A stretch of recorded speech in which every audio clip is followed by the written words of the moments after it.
Hi and hello guys. Ayan, magandang gabi. Ayan, busy ako sa mga aking alagang aso. Ayan, hello mga doggies. Halika kayo dito. Ayan, no? Busy ako, no? Shoutout nga pala. Short live lang to ha. Shoutout nga pala dito kay Oats Sir Niuram. No, mukhang meron siyang 17,000 followers. Alam mo ikaw, wala ka pang ang nararating. Ang yabang-yabang mo na, no? Laki-laki ng ulo mo. Okay. Paprangkahin kita ha. Hindi porket CFD ka at sabihin natin may mga nakikilala kang mga CFD dito sa ginagalawan mo kung sang chapter ka man, wala kang karapatan na bastusin ang pagkatao ko. Wala akong pakialam sa pagiging CFD mo. Unang-una, hindi ka nagpapalamon sa akin. Pangalawa, hindi mo ko kilala. At pangatlo, gusto mo ipukpok ko yung santo ninyong hawak-hawak mo sa FB mo. Napaka-impokrita mo. No? Kapag hindi pumapabor sa'yo, yung opinyon ng isang tao, kung balahurain mo ang buong pagkatao, banal na banal ka. Banal ka ba? Ha? Banal ka? Kung noon ang Sanrio nagtitimpe sa kabalahuraan at kahambugan ng ibang mga CFD dito, dahil masyado kayong entitled na ako, CFD ako, wala akong pakialam ngayon. Ha?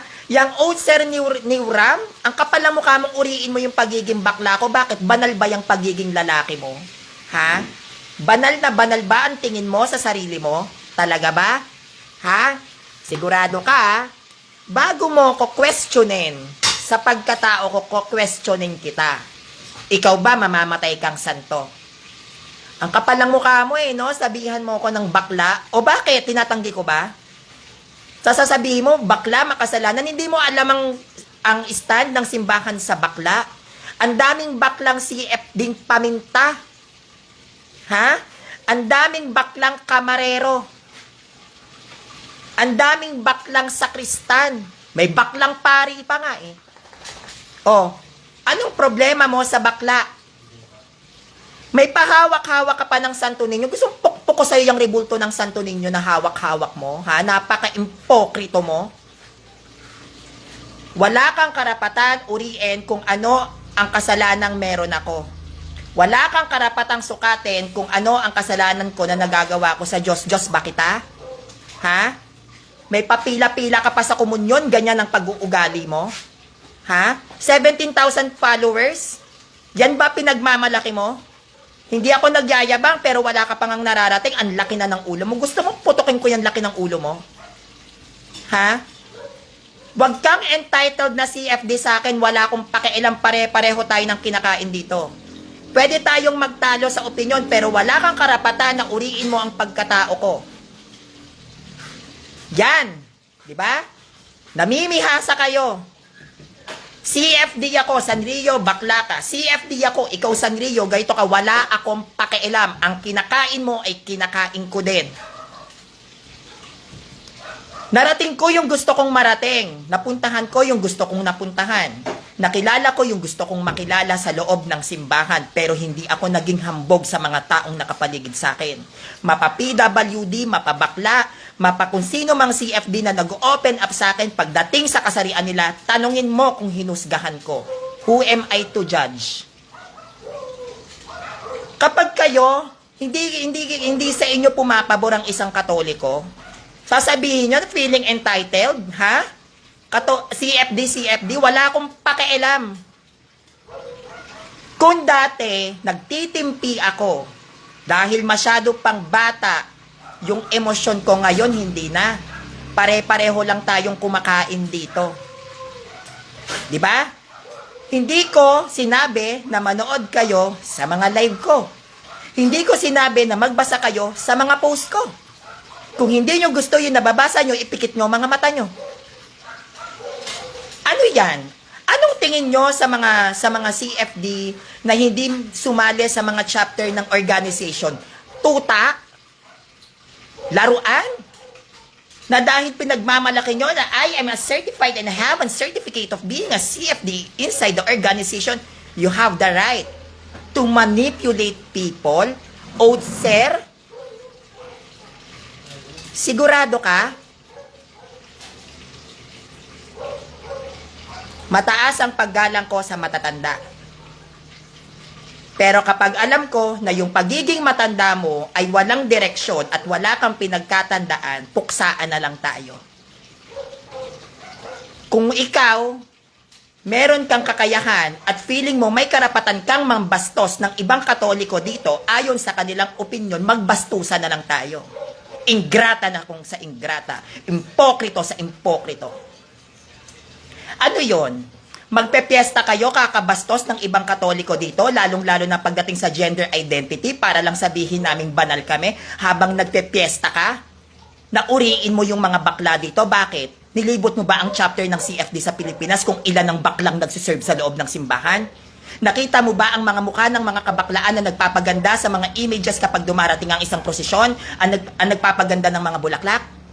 Nagpunta ka na ba sa Quiapo, piyesta ng Quiapo, kung ilan ang mga baklang nakapaa at nagdedebosyon sa Nazareno?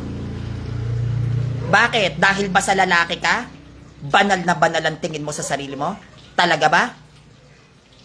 Hindi na ngayon uso kung bakla ka, tomboy ka, lalaki ka o babae. Hindi na uso ngayon ang gender discrimination.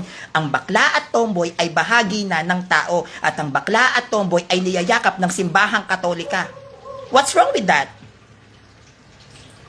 Who are you to judge me? Sino ka para sabihin mo sa akin bakla ka lang? Sino ka para sabihin mo sa akin ang pagiging bakla kasalanan? Alam mo ba ang sinabi ng Santo Papa sa LGBTQIA+? Nipis-nipisan mo yung pagmumukha mo, ha? Hindi ako banal-banalan dito. At ako, ang tungkulin ko dito, kung ano ang inaral ko sa doktrina ng simbahan, kung ano ang sulpot na kaharap ko, maggigibaan tayo ng aral. Pero labas dito yung pamemersonal nyo. Hindi kayo ang nagpapalamon sa akin. Walang sino man ang may karapatan dito na uriin at husgahan ang pagkatao ng isang mananampalatayang Katoliko dahil lang sa salungat sa mga opinyon nyo. Ngayon, kung ganyan ang pamantayan ninyo na sumasalungat sa inyo, sa opinyon ninyo, ang isang Katoliko at uuriin ninyo at lalaitin nyo ang pagkatao ng isang nagbibigay ng opinyon, puksaan na lang tayo. Palibasa kasi, yung mga ganyang klaseng CFD, pabait, pabebe, pabanal. Para ano, kumukuha lang naman kayo ng followers eh. Wala akong pakialam sa followers. Ayaw ng Diyos ng ingrata. Ayaw ng Diyos ng pakitang tao. Ayaw ng Diyos ng plastic. Dasal-dasal, luhod-luhod, kumunyon-kumunyon. Praise the Lord, praise the Lord. Pero bulok ang lumalabas sa bunganga. Wala ka pang napapatunayan, no? Wala ka pang nararating. Pinagmamalaki mo yung 17,000 followers mo. Ang gagaling eh, no? Kaya nakakatakot talaga yung pagpuro kang taong simbahan. Kaya totoo yung sinasabing chismis, kalimitan, kadalasan sa mga taong simbahan na kung sino pa ang madalas na nakaluhod sa harapan ng tabernakulo, yan ang mga chismosa. Kung sino pa yung mga madalas na nagro-rosary dun sa harapan ng simbahan, kung sino pa yung mga madalas na nagdadasal, palasimba, yan ang mga chismosa. Bakit? Righteous ang tingin nyo sa sarili ninyo. Nakarapat dapat ako, palasimba ako, mapupunta ako ng langit. Samantalang tong mga to, hindi palasimba, impyerno yan. Diba? Kaya nagiging masama ang ugali ng ibang mga, rito, yung mga taong simbahan, real talk. Dahil ang pakiramdam nila, dahil araw-araw nagsisimba, araw-araw nagkukumpisan, ang taas-taas ng tingin nila sa spiritual nila, magpupunta sila ng langit, banal na banal. Kaya kapag nakakita sila ng taong makasalanan, maiksing shirt, nakakita ng bakla, tingin nila makasalanan sa impyerno na, wow! Galing! Galing na galing ako sa inyo. Kaya kung inaakala nyo yung mga ibang CFD dito, na uuri-uriin niya, ako? Dati pwede, hindi na ngayon. Pangil pangil, mata sa mata. Humbleness, namimihasa. Humility. Ang humility nilalagyan ng talino. Minsan yung mga bastos na CFD iba, nilalatigo para magtanda at matuto. Ang babastos nyo, mga wala kayong respeto, tinuringang mga CFD kayo. May kanya-kanyang opinyon ang bawat Katoliko at wala kayong pakialam kung yan ang opinyon ko. May magagawa kayo? Magugutom ba ako? Kung sasalungat kayo sa opinyon ko, may mga opinyon kayo, di ba? Pinakailaman ko ba? Hindi.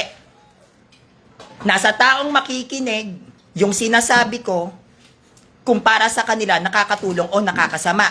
As long as hindi mo dina-downgrade ang pagkatao ng taong pinapaliwanagan mo, walang mali doon.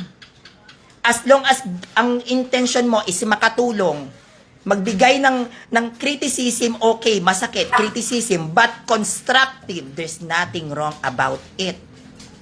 Mga hangal, naturingang CFD, palasimba, may hawak ka pang santunin, bato ko sa mukha mo yan. Napaka-ingrata mo.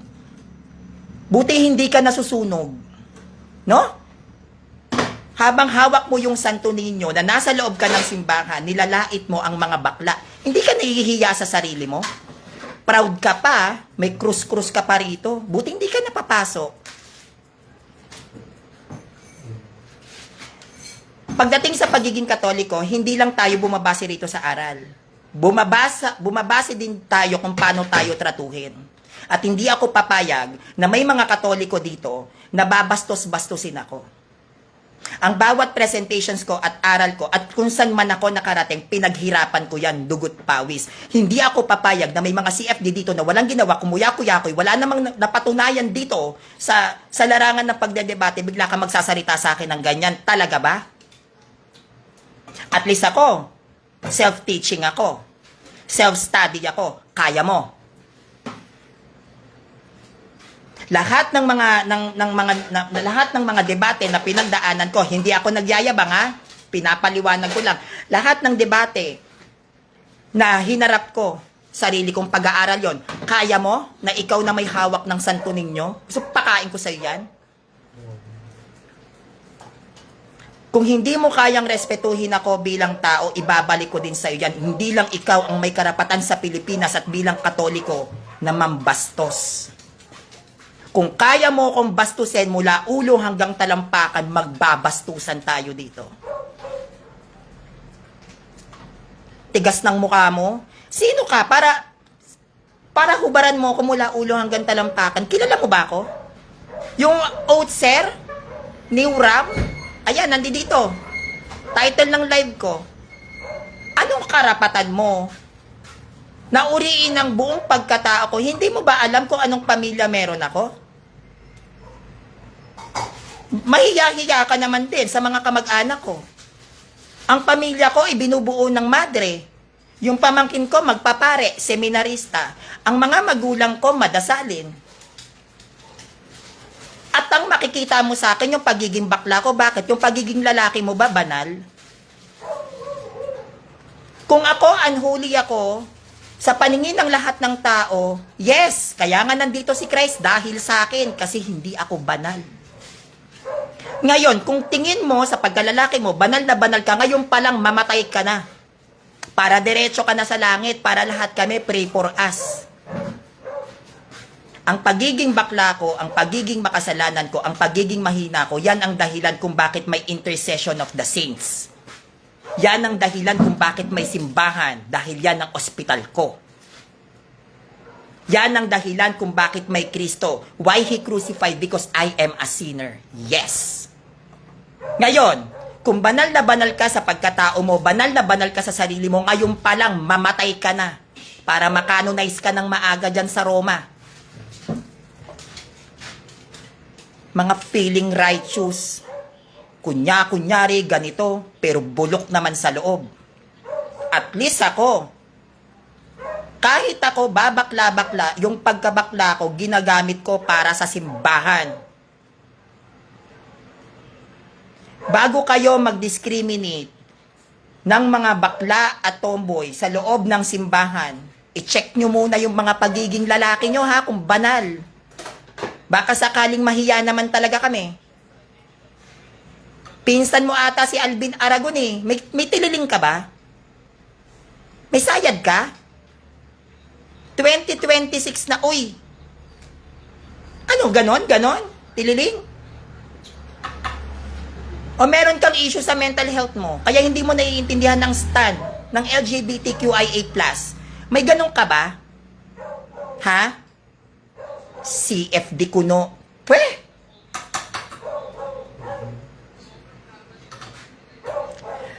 Kung ang ibang mga Katoliko dito, ibang mga CFD dito, naduduwag at kinakabahan dahil pinakikitaan kayo ng papel, ako hindi. Hindi kayo ang nagpapakain sa akin at hindi ako natatakot mawalan ng followers. Dahil ako nagde-defend ng Catholic Church for the Church. Not for the followers and not for the content. Not for the money and not for the donations. I defend the Catholic Church because I have to, I need to, and because I am a Catholic. Wala akong pakialam kung ano ang tingin sa akin ng kapwa CFD ko. Basta ang duty ko dito ipagtanggol ang simbahan. Pero hindi duty ng mga taong Katoliko dito na bastusin nyo ako. Kung may pangit kayong ugali, may pangit akong ugali. Kung bastos ka, mas bastos ako. Magbastusan tayo. Reality check. Hindi ako yung pakitang tao na habang minumura ka, iiyak-iyak ka dyan sa gilid. No. I have to be this way para matigil yung mga kabastusan nyo sa ibang mga Katoliko na mahihina. Hindi na ako yung dating Sanrio na magpipigil. Kaya nga tagal kong nawala eh. Kasi kinilala ko at inalam ko yung pasikot-sikot na ginagawa ng mga tao sa kapwa-tao. Papayag kayo? Buong pagkatao ninyo aalimurain? Ibibigay nyo yung kaliwang pisngi, kanang pisngi? Hindi yan applicable ngayon. Hindi matututo ang mga taong may masasamang ugali kung hindi nyo susupalpalin. Kaya ang dapat sa mga yan, binabasag yan binabalagbag pinupuksa. Dahil ang dami na ngayon, ang lalaki ng ulo nyo. Ang yayabang nyo. Talaga? Bakla? Sanrio? Pero at least pinapanood. Sanrio, bakla, makasalanan, okay lang. At least pinakikinggan. Partida, tong Facebook ko, naka-private pa. Paano kung pinablik ko pa to? Bago tayo manukat ng dumi ng ibang tao, tignan muna natin yung mga sarili natin kung malinis-linis, ha? Bago natin sabihin na ikaw bakla ka, makasalanan ka, tignan din natin kung malinis din yung pagiging lalaki natin. Dahil ang tinuturo ng ating simbahan, wala tayong karapatan ng manghusga kahit hindi pa pabor sa nakikita ng mata. Dahil marami rin tayong ginagawa na hindi rin pabor sa mata ng Diyos. Kaya bago mo husgahan ang kilos at galaw ng isang tao na hindi pabor sa paningin natin lahat, isipin muna natin ang mga sarili natin. Kung may mga ginagawa ba tayo na lahat ba ng ginagawa natin pabor sa mata ng Diyos? Ang lakas mamuna, ang lakas magsalita, ang lakas ng loob mo. At wala akong pakialam kung sinong mga tao sa likod mo sa loob ng simbahan. Hindi kita uurungan. Walang sino man, mapaloob o labas ng simbahan, ang manguri kayo ng mga Katolikong depensor. Gusto nyo ng laban?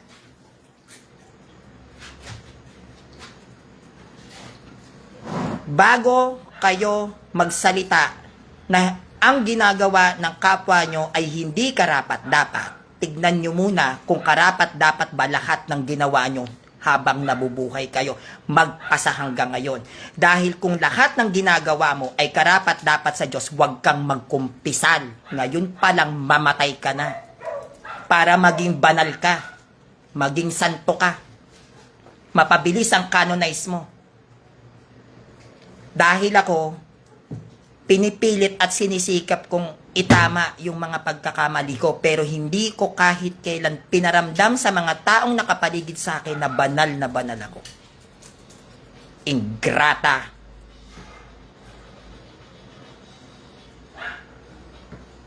Makakita ng bakla, makapanlait, kala mo naman. Diba? Kung sino pa yung yung pakuya-kuyakoy na mga CFD na to, yung panglakas manghamak Kala mo talaga kukumpara mo pa ako kay Boy Letra.